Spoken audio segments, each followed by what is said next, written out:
പൈസ പറ്റിയോട് തന്നെ നോക്കിയേക്കാം.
ഒന്നുമില്ല, വീട്ടിൽ പോയി പോവാ.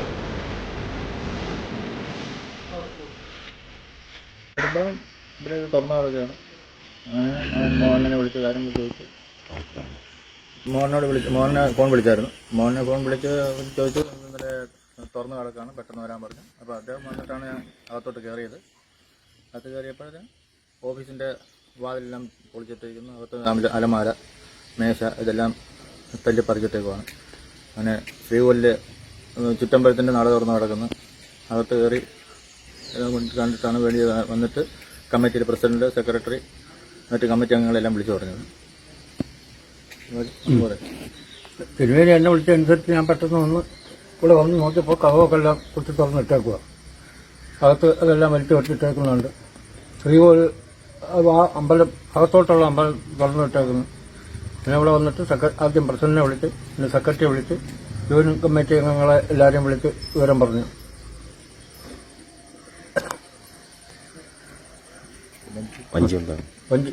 വഞ്ചി പൈസ ഉണ്ടായിരുന്നു. വഞ്ചി ഇവിടെ വിൽക്കുന്ന വഞ്ചി ആറ്റിക്കുന്നു. അതിനകത്ത് മേശ തുറന്നിട്ട് താക്കോലെല്ലാം പറക്കി അതിനകത്ത് കൊണ്ട് വെച്ചിട്ടുണ്ട്. ആ താക്കോലെല്ലാം വഞ്ചി പൊട്ടിക്കാനുള്ള സമയമായതുള്ളൂ. നവരാത്രി പൂജയോടനുബന്ധിച്ച് നല്ല തിരക്കൊക്കെ ഉള്ള സമയമായിരുന്നു. അതുകൊണ്ട് വഞ്ചിയിലൊക്കെ നല്ല കളക്ഷൻ ഉണ്ടായിരുന്നു. നവരാത്രി ആയതുകൊണ്ട് വഞ്ചിയിൽ കളക്ഷൻ വരാൻ സാധ്യതയുണ്ട്. 2 മാസം കൊണ്ട് വഞ്ചി തുറക്കുന്നില്ലായിരുന്നു.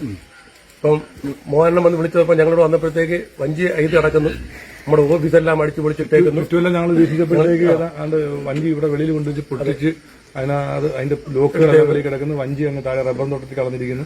അതുപോലെ തന്നെ നമ്മുടെ ഇങ്ങോട്ട് കയറി വരുന്ന മെയിൻ റോഡിൽ നിന്ന് കയറി വരുന്ന ഗോപുരത്തിന്റെ വഞ്ചി പൊട്ടിച്ച് അതിനകത്തുനിന്നുള്ളതെല്ലാം തൂത്തുവാരിയിട്ടുണ്ട്. പിന്നെ അകത്ത് കയറി നമ്മുടെ മുത്തുക്കുട വെച്ചേക്കുന്നതെല്ലാം വാരി വലിച്ചിട്ടു. ആംപ്ലിഫയറിലരിക്കുന്ന തുറക്കാനും പിന്നെ വലിച്ചു തുറന്നിട്ടേക്കുന്നു. അങ്ങനെ പിന്നെ ഒരു വഞ്ചിയിൽ ഇപ്പൊ നമ്മുടെ പൈസ എന്ന് പറയുന്നത് ഇപ്പൊ ഈ നവരാത്രി ഉത്സവത്തോടനുബന്ധിച്ച് കുറെ പൈസ എടുത്ത് വരാൻ വഴിയുണ്ട്. ഇപ്പം നമ്മൾ ആ വഞ്ചി തുറന്നിട്ടില്ലായിരുന്നു. അതിന്റെ പൈസ കാണാൻ വഴിയുണ്ട്. അതാണ് എടുത്തുകൊണ്ട് പോയി പൊളിച്ചിട്ടേക്കുന്നത്. മെയിൻ വഞ്ചിയാണ് എടുത്ത് പൊളിച്ചേക്കുന്നത്, വലിയ വഞ്ചി. രാത്രി ഒരു മണി കഴിഞ്ഞിട്ടാണ് ഈ സംഭവം. 8 മണി വരെ അവിടെ ആളുണ്ടായിരുന്നു, 8:30 വരെ അവിടെ ആളുണ്ടായിരുന്നു. അത് കഴിഞ്ഞിട്ടാണ് ഈ സംഭവം. 12 മണിക്ക് ശേഷം ആവാൻ സാധ്യത, അല്ലെങ്കിൽ അതുവരെയൊക്കെ ആൾ കാണും ഇവിടെ, ആരെങ്കിലും ഒക്കെ കാണും. കാരണം നമ്മുടെ ഈ ഓഫീസിന്റെ കാണുന്ന ഓഫീസ്, ആദ്യത്തെ ഓഫീസ് പൊളിച്ചാണ് അകത്ത് കയറിയത്. അകത്ത് കയറിയിട്ട് നമ്മുടെ ആ ഓഫീസിന്റെ ഒരു താക്കോൽ അവിടെ വെച്ചേക്കും. ആ താക്കോലെടുത്ത് നമ്മുടെ മെയിൻ ഓഫീസിൽ കയറി അത് മേശയെല്ലാം അടിച്ച് പൊളിച്ച് അതിൽ നിന്ന് താക്കോലെടുത്ത് അത് ആ അലമാരി മൊത്തം അടിച്ച് പൊളിച്ച് കുത്തി തുറന്ന് പിന്നെ വലിച്ചു പൊളിച്ച് ആ താക്കോലെടുത്താണ് അകത്ത് കയറാൻ നോക്കിയത്. കുറച്ച് ആൾരൂപങ്ങളും എല്ലാം അവർ വാരി വിളിച്ചിട്ടാണ് സ്വർണ്ണം എന്തെങ്കിലും ഇരിപ്പുണ്ടോ എന്നുള്ള മൊത്തം തപ്പാനായിരിക്കാം. അതൊന്നും അകത്തില്ലായിരുന്നു. ബാക്കി പ്രായെല്ലാം അടിച്ച് പൊളിച്ച് നാശമാക്കിയിട്ടേക്കുവാണ്. ആൾരൂപങ്ങളും പൊട്ടും ഒക്കെ വെച്ചിരിക്കുന്ന ആ ഡെപ്പിയെല്ലാം തുറന്ന്